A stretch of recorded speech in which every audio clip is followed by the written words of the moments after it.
Hi everyone, we're just waiting for everyone else to join this Insta Live of ours.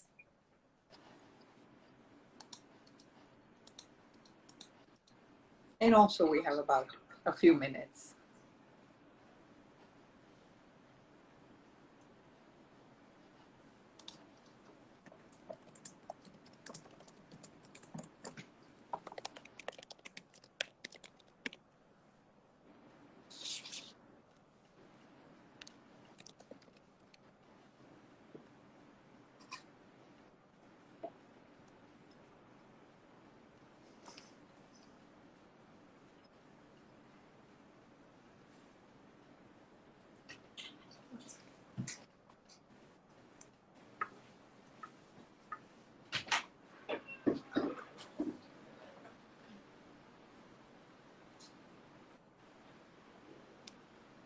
Hi everyone, we're just waiting for a couple of more people to join in.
Good afternoon everyone. We're just going to start in 2 minutes. As you know, this is our first Insta Live. We are starting a series of Insta Live for every week. It's called the Talking Tuesday. And our topic for today is why wait for labor to begin. We have Divya Deswal with us this afternoon.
So, welcome everyone. Good afternoon.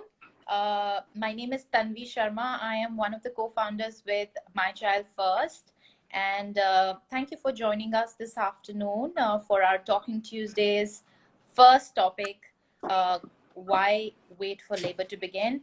We have Divya Deswal with us. A lot of you would have attended, her webinars, her classes, her talks.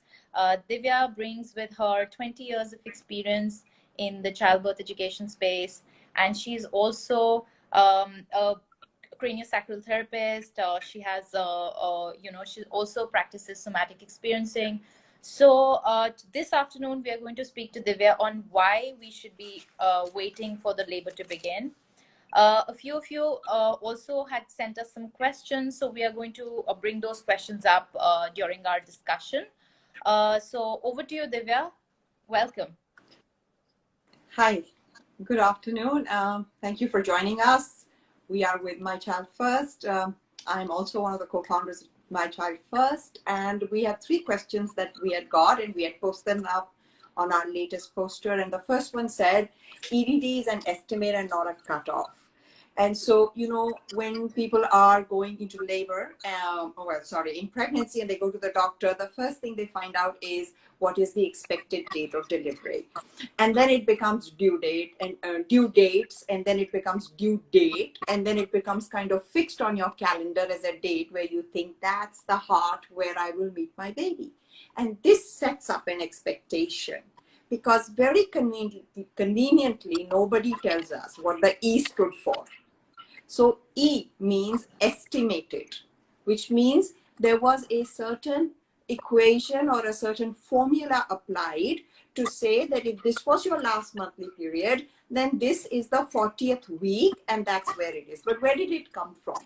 So anecdotally, when you read old tales, ancient wisdom, you hear lunar months. So firstly, it's a 28-day cycle, and then babies can be born in 8, 9, or 10 lunar months. So it could be that whole period of time. And then accordingly, they were treated, because the testaments didn't say that this was right or wrong, but it just said that some babies come at this time, some babies come at this time, and some come even later. When Nigel, the gentleman on which the formula is based, took that information, this is how he broke it down. And he said that all women have their menstrual cycle for 28 days. And on the 14th day is the midpoint, and that's when the ovulation happens, and that's when the conception has happened. And then there'll be 266 days for the baby to get gestated. But even as I'm saying this, can you see the issue here? That this is an estimate, because of the three things in this formula, the first one that says that the women have 28-day cycles is not true. Some women have less, some women have 4. Not everybody will ovulate on the mid part, and not all conception will happen in that short window.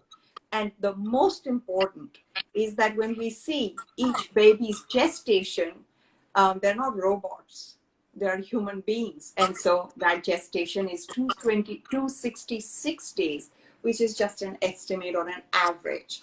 If you bring that to this baby, this particular human being that you're carrying, how many of those things are true for the baby? And we can't really say that. And actually, obstetric textbooks also recognize it. So they have a window, which is, they say 40 weeks plus minus 2 weeks. And that would make it a month. Because if my baby's due date estimated was 15th of July, when I say minus 2 weeks, it makes it 1st of July, and end would be the end of July. So that July becomes my birth month, not truly 15th. And so should it be called a due month instead of a due date? I think if we get caught up with the words and semantics, we will still arrive at the same place as we are. But if as mothers and parents and care providers, we embrace this understanding, and in our language, in our association, we change it, it becomes great. So it's, when we say that, we say, okay, for some people that may be, but only 4 to 5% of babies come on their due date. And so that period will come there, which also tells us that we don't have to treat that due date as a cutoff point, and don't have to do interventions just because that date is gone. So a lot of people, actually go beyond their due date. But the argument given is that we don't really hear of women go beyond 40 weeks. That is because in the last many years, we are not letting anybody go past their due date. So we're looking at due date as a cutoff, and then immediately we're doing an intervention. So really, we can't say, when they would have ideally gone into labor, because we didn't give them a chance. But if we see other health services around the world, or if we see midwifery care, nobody's in a rush to think of it as best by date or cutoff date as due date. And they're always willing to wait. And I had a very interesting incident. I had a French client as a doula. And when she came back from France and she found us, the doctor asked her, oh, so you've checked everything. What is your due date? And she gave a particular number. And then towards the end, when there was a talking and the doctor said, oh, there is still, you're just 39 weeks because there's still a week to your due date. She said, no, no, in France, the due date or the estimated due date is at 41 weeks. So that also tells us that there is really no worry about that 40 week as a number, and a bigger picture of health for the baby and mother should be considered. And also, I'm wondering that if she was not French, but an Indian family lived in France, they would also look at their last monthly period and given them a due date or an estimated due date of 41 weeks. But babies, if you want to look at babies grow, you have to look at them individually. We look at ethnicity, we look at their social conditions, their education levels, their stress levels, their nutritional levels, genetics, so many different things. And then to top it all, the mysterium of birth. This baby has his own story or her own story to tell. So that is what will make it really, really unique. So that brings me to another point, Divya. You said about the baby. So, what about the development of the baby? So we should wait it out. So, how does the development of the baby gets affected if we have an intervention, before the normal or the natural labor begins? So to understand that, let's say what initiates the natural labor, right? Does the baby have a clock? Does the baby have a calendar? Does he say, whoops, I'm late to come out, or, my lease in the womb or this environment was only 40 weeks and now it's up, I need to come out? I don't think the baby thinks like that. In fact, I know the baby doesn't think like that. So most of our biology, not just baby, but us, will follow a developmental process, which means one thing will happen, it will make the foundation of the next step, then the next step will happen, then that will become the foundation. So there are always these growths and integrations, a movement inward and outward. This is really remarked in babies, because when you see that development, if you take a video or an animation of a fetus development in kind of fast forward motion, you'll see them going this way and then coming out this way. And this is how we meet the world. This is our developmental print. So something is developing and then something else is developing, but this development is dependent on this, what has happened before, and what will happen as an environment, what is the input coming in, what resources I have. If you want to really simplify it, think about an education program. So you say, if I take my 12th exam with these subjects, then on this, I can build this as my bachelor degree, then I can specialize in this. And can I afford to go into master's right now? Can I do a double degree right now? Do I have enough time to study 2 subjects? Don't we evaluate that on a daily basis for everything to see how we can develop? And this is not just growth, but develop as a person and our resources. So the baby is doing exactly that inside. And he's saying, okay, but what it fundamentally needs to do is to finish its growth in terms of organs that are needed immediately outside, lungs being the primary one. And it's interesting that when you look at the research on due date or how the baby initiates labor, it is directly linked to the lungs. The lungs are producing a substance that is actually offering pressure inside the lung as it's developing. So in the beginning, it can't exchange gases. So we don't worry because nothing is happening in that field. But as the development of the lung takes place, this fluid or this surfactant is an outward pressure so that no circulation happens through the lungs, because we are still in water in the amniotic fluid in the mother's belly. Now, as that surfactant releases in the amniotic fluid through the placental, the complex ways that the baby and mother is communicating, the mother's body begins to prepare. But there's a window of preparation. It won't happen before the lungs are ready. So by saying that it is 35 weeks or 37 weeks and this is what is happening with your baby, that's not the truth.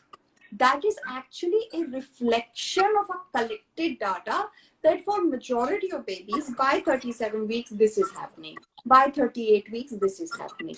But again, how are we counting that 37 or 38 week? That is a very important question.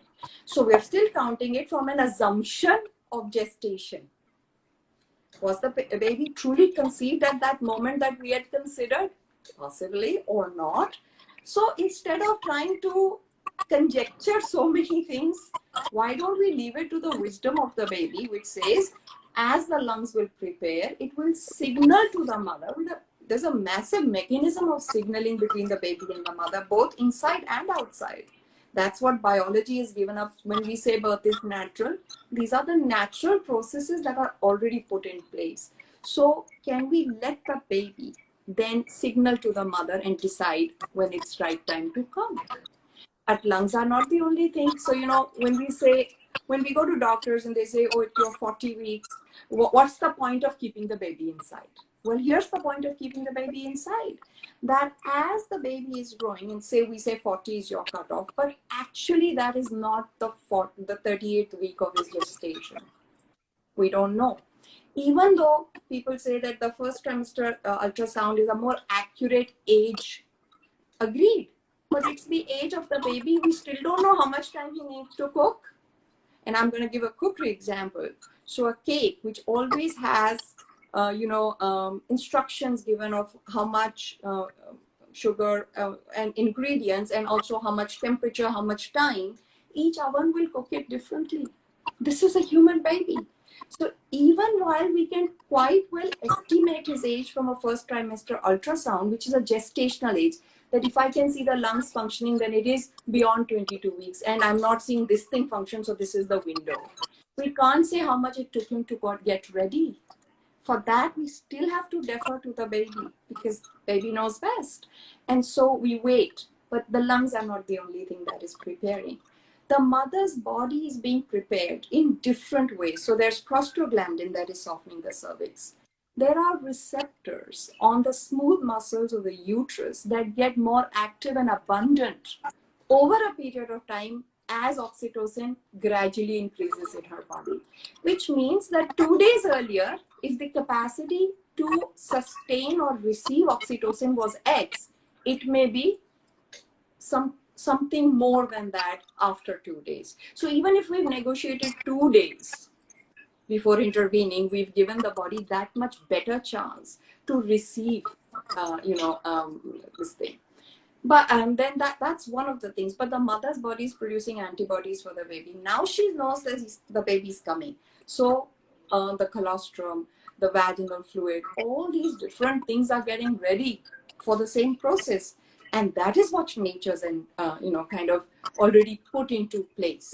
The other things that are growing, the baby's brain is growing quite phenomenally in the last few weeks. More importantly, the myelination of the nerves is happening. What does that really mean? That means the information from the brain to the body will go more effectively if there's myelination. And for particular interest is vagus nerve, which is the 10th cranial nerve, because that will then do heart rate, breathing, and digestion of the baby. These are one of the few parameters we look at right in the beginning. How's the heart rate going on? And so, yes, that's true. And one of the reasons why we want to offer this information in the sense of power to women, because they're getting anxious. This cutoff date is making everybody anxious and, oh, don't take a chance. But what is the chance we are taking? Right. And if we were to bring the baby out, is that not a chance we are taking as well? I do want to say here, and I just read it in one of the comments, but I want to reflect that back, which is really true, that anxiety of the mother is a damper from the mother's side on the labor process. So while the baby is now getting ready and he's signaling something, the mother is saying, no, but I'm very anxious, which basically her nervous system is saying it's not safe to get the baby out yet. And it's putting a damper. So both of them are working together, but it's really worthwhile to wait because so much is happening in these last days. So Divya, there's one question by Gaya Ramaswamy, and she's saying that I'm pregnant with my second child, and yesterday when I discussed with my gynecologist regarding waiting beyond my due date, she said, no, we can't wait beyond 40 weeks, and that's why due date is given. But that's an estimated due date. It also says plus minus. Correct. Due dates are not fixed. So maybe there are two things I can suggest. One is first see how you feel about waiting or not waiting. What is important to you?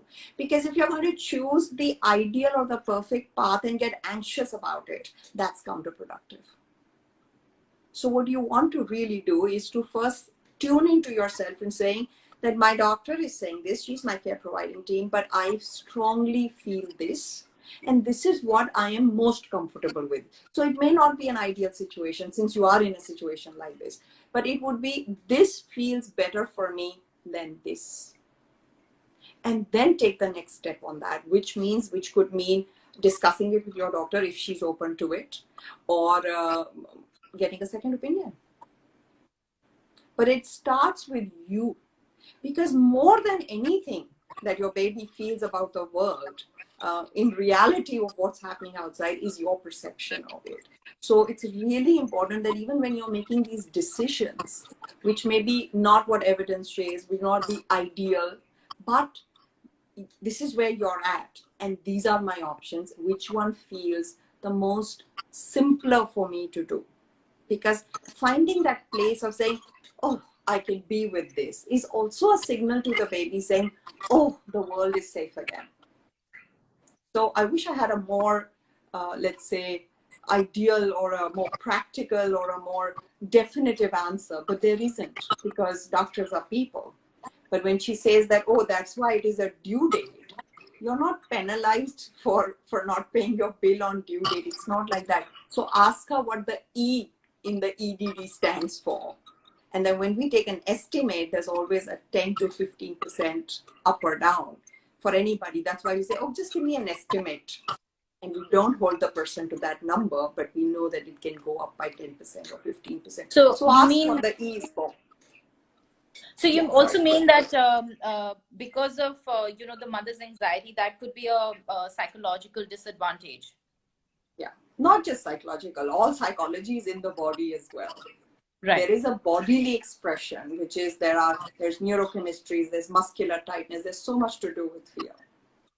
Okay, so I'm just going to read a couple of more questions before we go to the third point. I actually jumped to the third point, Tanvi. Yes. Because they were related. Nith.rk is asking how much of a risk is involved with the baby and the mother when the due date goes beyond 41 weeks. Even at natural birthing centers, they are ready to induce in some natural ways. True. That is true. Again, when we do risk evaluation, there is never 100% answer for that. So there are many other things that we're looking at. So what is that we are looking at? There are ways to look at how the baby is doing right now. Some of the fundamental things like what is the blood flow? How is the amniotic fluid may be considered? How is the mother feeling? What is the general well-being around the mother? A conversation about what's going on with them. So it's not really, we say that if you look at the numbers, we say, okay, the risk increases gradually past 41 weeks and then definitely after 42 weeks. And therefore, everybody does have a kind of an outside boundary. But think of societies where there are no numbers, or people are not evaluating, or people don't remember their due date, or in old times when they didn't remember so many due dates. How did we evaluate it? Sometimes you have to think that the number is actually probably the one that is making us anxious. So risk does increase after 42 weeks. That is what research says. But I also like to say that when we do research, there are set parameters in which we are researching. Therefore, for the same object, we might find research that says one way and then the other way. So ultimately, it comes back to you, because no matter what decision you take, this is your baby and your risk. At no time is anybody else taking the risk. So let's say that you are past your 41 weeks. The same conversation holds true even then with your care provider. The only difference in a relationship with a care provider who's supportive is that they are listening to your feelings. And they might give you options, and they may not be ideal options, because ideal would be that the baby will initiate labor, but you will still be able to say, how do I feel? What do I do next? And then a part of this knowing is also understanding that if I have intervened for whatever reasons, whether my anxiety, whether some issue with the baby, whether medical reason or fear, whatever it is, if I have, and this is not the ideal time for the baby, then my baby may need a little bit more consideration. Because from the baby's perspective, he just got yanked out or evicted. before he was ready. Okay. So the whole process of this conversation is not really about to identify right and wrong, but more to give skills to parents to make decisions, get a little bit of risk tolerance, and support themselves and their babies to come out of this back to what would be a more regulated way of life, rather than getting caught or not being able to release what has been done. Okay, great. We have another question from Lakshmi Priya Mohan, and she's asking that, so we wait up to maximum 42nd week, and if still no labor comes, we can go in for induction. Is that correct? Yes, that is correct. If you're in obstetric care, or even, so again, each care provider will have their own philosophy. Some care providers, midwives who do home births, who know your family, who know you well, they have their own way of evaluating risk. But every human being will have an outside boundary. But that boundary cannot be imposed. So while science says 42 weeks, and mother may feel differently. And then if she has a care provider, they can wait, or she may not feel comfortable even till 42 weeks. And that can also be a conversation. But it cannot be a conversation that is being imposed on a mother and baby because this is a cutoff date. Okay. We have another question from Kruti, and she's asking, what would be the amniotic fluid levels at 38 week? Is it necessary to get induced of fluid level if fluid level goes down to 8? Okay, so when you look at your AFI index, depending on what mechanism they've used for measuring it, you'll be able to see a range. Is it within, first question would always be, is it within the range?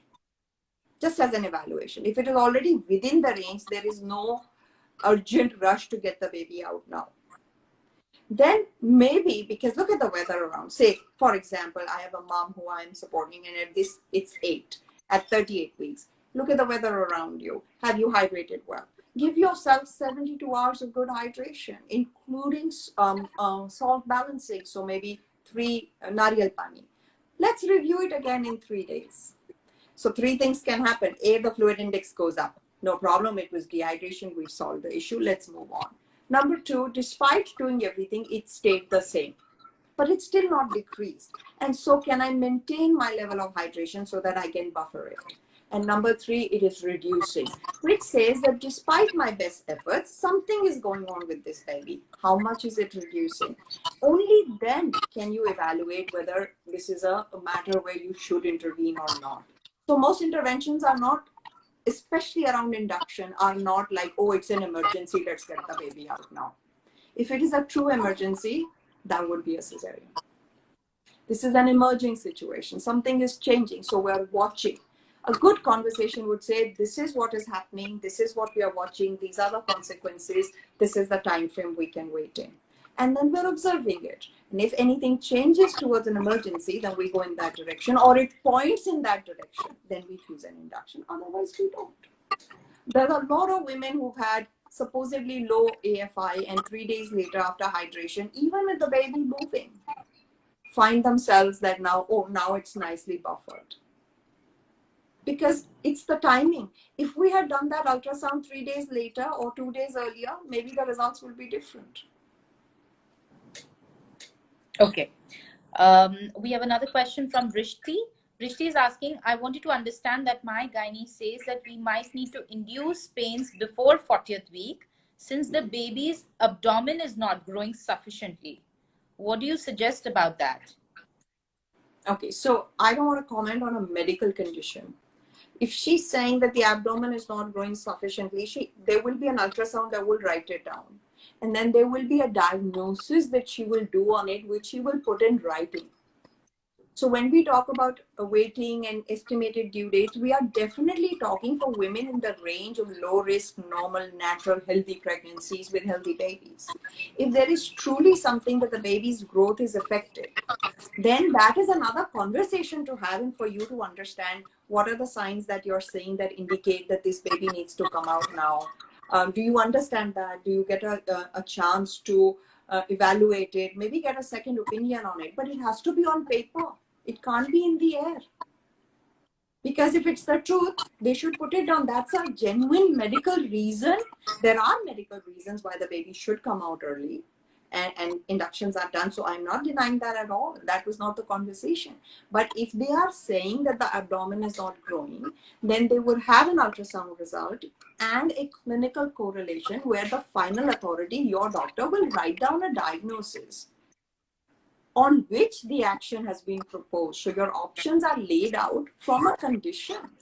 If there is a condition, definitely, I think that's the whole purpose of having medical science, is to kind of save, protect us from the offshoots of pathology that may arise for a few people, but not to intervene in a system that works well. How many of us do that?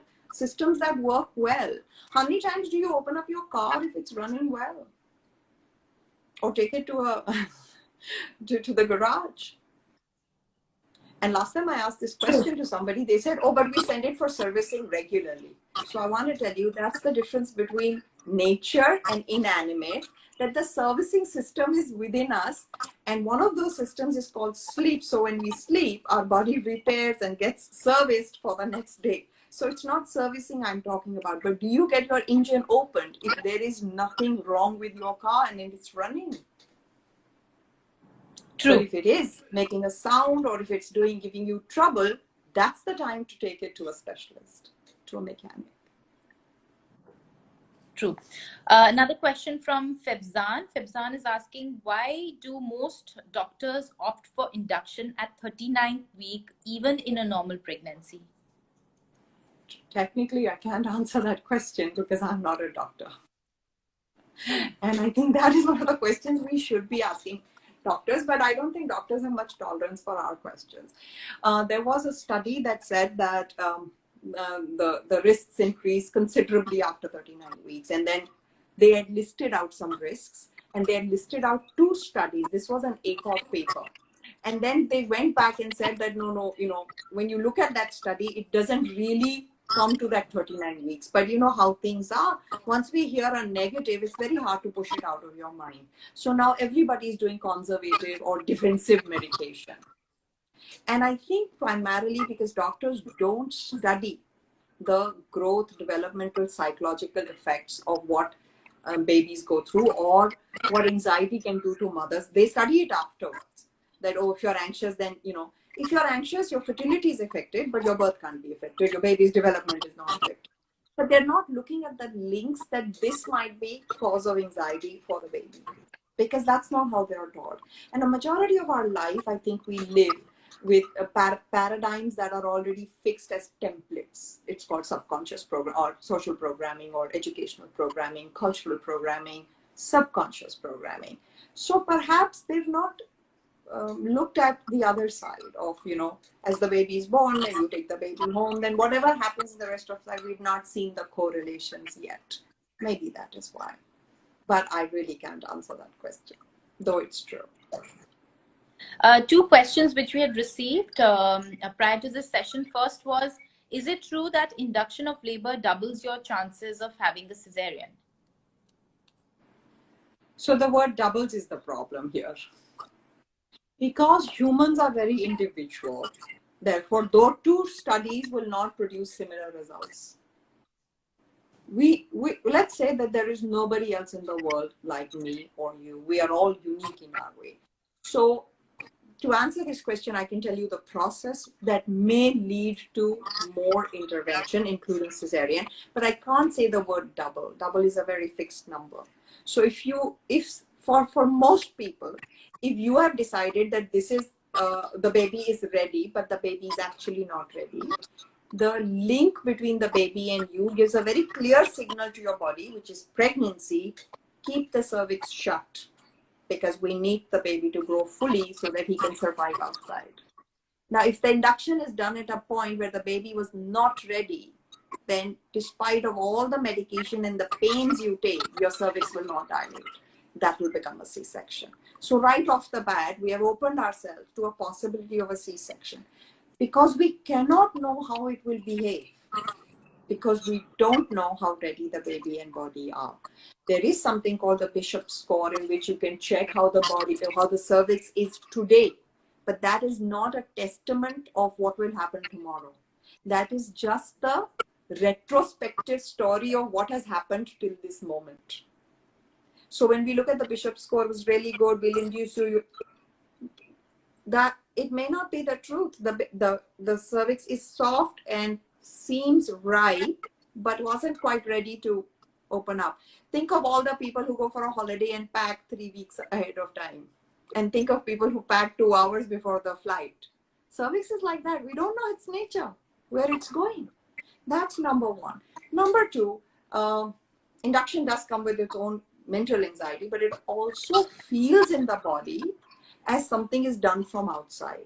So think about pushing yourself on a weight training machine versus weight being loaded on you. There's a very different feeling of safety and threat in the body. When you're lifting to your own, you're punching higher than your weight, but you're doing it with motivation. Something assists you from inside. But if you're loaded with weight, you'll buckle under that weight. So depending on how your body perceives those contractions, it can either open up or shut down. So that's another way it can lead to a C-section. Thirdly is that you might have very strong contractions. You may take an epidural for it, but the baby is feeling each of those contractions. What does that mean for the baby? The uterine wall gets tight. His head is now pushed against harder muscle, firmer muscle, and oxygen supply is deprived. How does the baby experience that?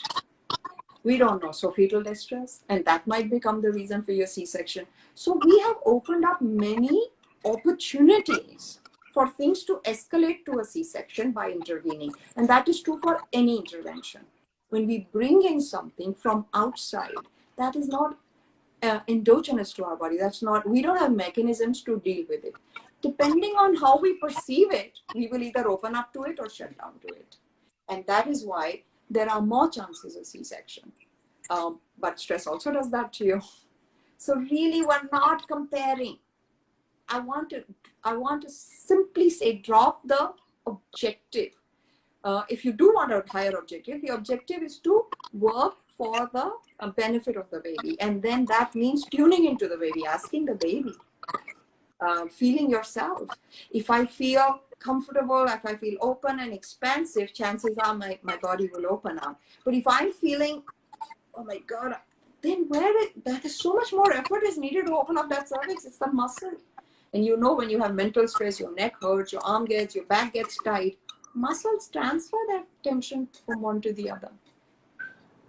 So I hope that answers your question. It was a really long answer that it wasn't really direct to the point as a yes and no. Okay. One more question came in, which she's saying, can a large baby be a medical reason for induction?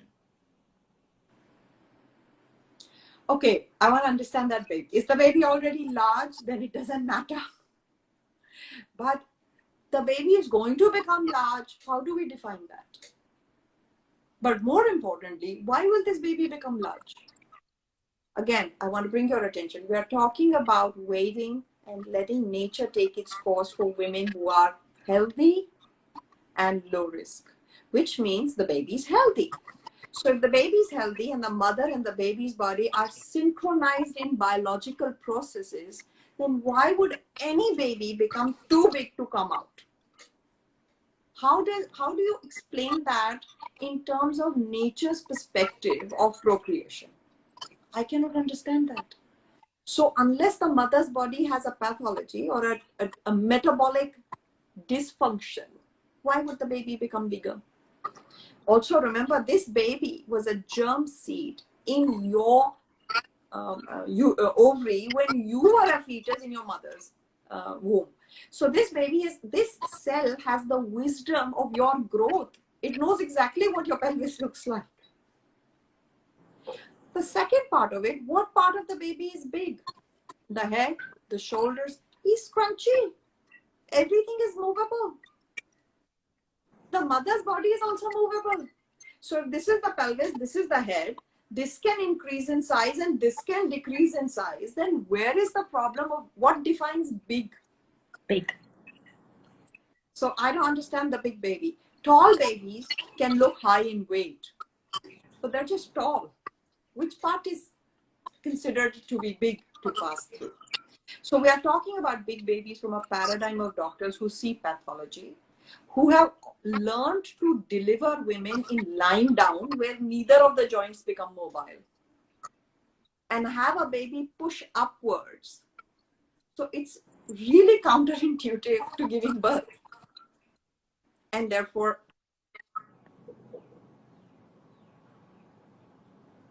I don't believe the tale of big babies at all. Great.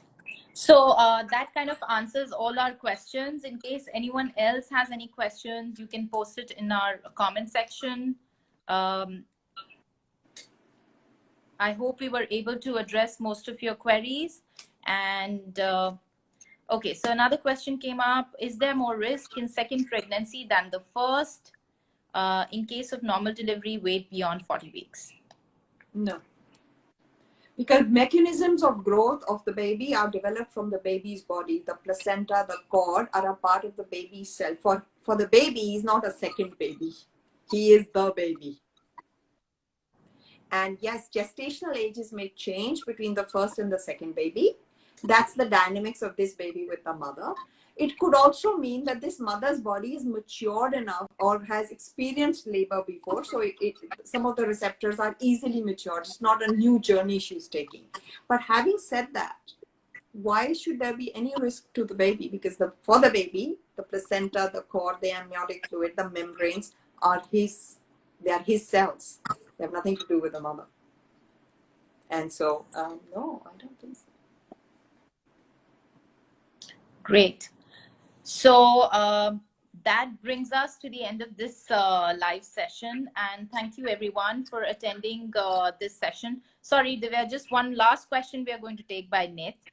She's saying, what are the natural induction ways? Any recommendation like consuming castor oil, doing squats, jogging, etc.? Okay, so this natural induction is one of my pet topics. Just because we put the word natural or organic in front of something doesn't make it any different than induction. So the word induction, hear it carefully and think, what is my purpose? Why am I in a rush to evict this baby? Because as far as the baby is concerned, anything you're doing to throw him out is eviction. Am I afraid of what the doctor might do if I cross my due date? That's a conversation with yourself. Or do I look at these herbal remedies, tinctures, and things that I do as a facilitation for my body? If your attention or your intention is to prepare your body for birth, then by all means, the jogging, the squatting, everything will help. But the desperation, the anxiety of beating the induction or doing whatever will probably be counterproductive. Having said that, for me, when you're consuming something, you should know really well that when I consume something, it's a irreversible process. Can I, I have to see what might come up. So castor oil leads to a lot of distress in the gut lining and how that might be perceived by the baby. And that's the unknown quality. And so, but squatting, what does squatting do? It actually opens the pelvis, gives more room for the baby as the baby comes down. So if this is the wall of the uterus and this is the wall of the amnion or the amniotic fluid bag, and as the baby looks, and that is the one that produces, prostaglandin movement. These things can support the baby coming into better position, signaling to the mother. But there is really no straight connection to say, if you do this, this will happen. That's not how it works. So if you eat so much of iron pills or so much of spinach, your hemoglobin will grow by this much points. It's not as linear as that. But to see how this process will facilitate my body or support my body, that's an important question. And then you can look at home inductions through that lens. But if you are a moment you catch yourself thinking, oh my God, what can I do so that I beat induction or start labor naturally? Well, this desperation tells you that this is really not natural. Nobody's supposed to feel that upset or that anxious, especially when they're carrying a baby. Look at our culture. We always want to make the pregnant woman be happy. We tell her, eat well, rest, be happy, read good books, look at good media. Why are we telling them to be happy if they're going to get so anxious about giving birth? So put it in perspective to how you feel about using, but it's nothing new. We eat specific food to grow capacity of our body, including protein, etc. We have used tinctures, herbs, oils. Majority of our, self-care comes from there, but it's self-care, and you have to approach it like that. If you can approach it like that, then everything is game. Do your research on it, and if you feel comfortable taking it, you believe in it, go for it. So a question has come from Priyanka, though I know that you've addressed this question regarding stress and anxiety, but she's saying, I'm in the 7th month, and right from my conception time, I have been undergoing a lot of mental stress, and I'm concerned that this will cause, and that if this will cause any difficulty in having natural labor. I can't answer that question because it's unique, but I'm happy to hear from you.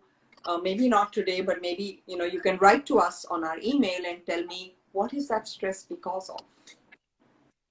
And on one hand, we can look for ways of supporting you through that stress if it is something that you can't get rid of. And the other side, if it is a daily kind of up and down, then that doesn't really affect the baby that much. But if it is really something very deeply connected to you, then we would like to support you to, how to buffer it. Best way is to not feel stressed, but it's easier said than done. So it's not a simple answer. You please write to us. I would love to address it. And also, if you want to share that, Tanvi, that next time we are going to talk about anxiety and fear being natural as well, and how that comes in contrast with. So that is our topic for next time. So our next session for the Talking Tuesday is around this, that birth is natural and so is fear. So we would be addressing this. We would be happy if you all can attend that session. However, Priyanka, it would be great if you can come back to us, put in your details in either through a direct message or write to us on our email ID. We'll be happy to address your question one-on-one. So one last suggestion that has come from Zoe. She's saying, would you like to recommend women in terms of like tools that they can? So let me just actually read her message. How do you recommend a women equipping herself with tools to advocate for birth she may desire, without handing over her power to a doctor or anyone else for that matter? Okay. Again, something very close to my heart. And the word that she's used is quite correct, that women do hand over their powers. Nobody takes it from them. So firstly, it starts with your preparation. When people talk of birth plans, they talk of birth plans that the caregiver will do. But for me, a birth plan starts with me clearly understanding what is important to me, and then discussing it with the other parent, the partner, and the larger family, because you need their support first. Then finding a care provider who is either online with you or is open to negotiation. But the way that you frame that conversation, and that conversation happens way before labor begins. So birth plans are not primarily said to, oh, this is my birth plan and you have to follow it. Birth plans are evolved out of a mutual understanding, which would put your insecurity at bay. But if you do it early, it also gives you time to get a second opinion, explore other options without feeling the pressure that I'm stuck here. Never put yourself in that corner. So ask those questions. So there are two things will happen. A, your care provider will give you the answers, or they will not. If they're not, that's not a good fit. Somebody who cannot take the time to answer your questions when that is their primary job, to reassure you, to make sure you feel safe, then is that a good fit for you? If they do answer your questions, a couple of things may arise. A, they may be in line with what you're saying. That's utopia. The second thing would be that they may not be in line with it, but they're open to listen. And that's where the sharing will come. That, natural birth is my responsibility. When I need medical help, or when I need it, or when I want it, you're there. You're my team. And that puts the relationship in perspective in terms of where power is concerned. And thirdly would be that they say, no, I'm the doctor. This is how I practice. Take it or leave it. You still have the choice to leave it and find another care provider. So there may not be a chance that you may get the first thing ticked off right away, but you may find a care provider who would probably, there'll be a give and take, and you may get majority of the things that you truly want. And also it gives you time to go back and munch in, do I really want this? Or, how do I feel about this? So it isn't about getting everything your way. That's not power. The true power says to clearly define what I want and then stand for it. And then find a way to make it happen, because that's what you're going to do as a parent as well for your child. You're going to look at the limited options life throws at us, and you're going to pick the one that optimizes your potential. And you're going to work hard for it. Right now.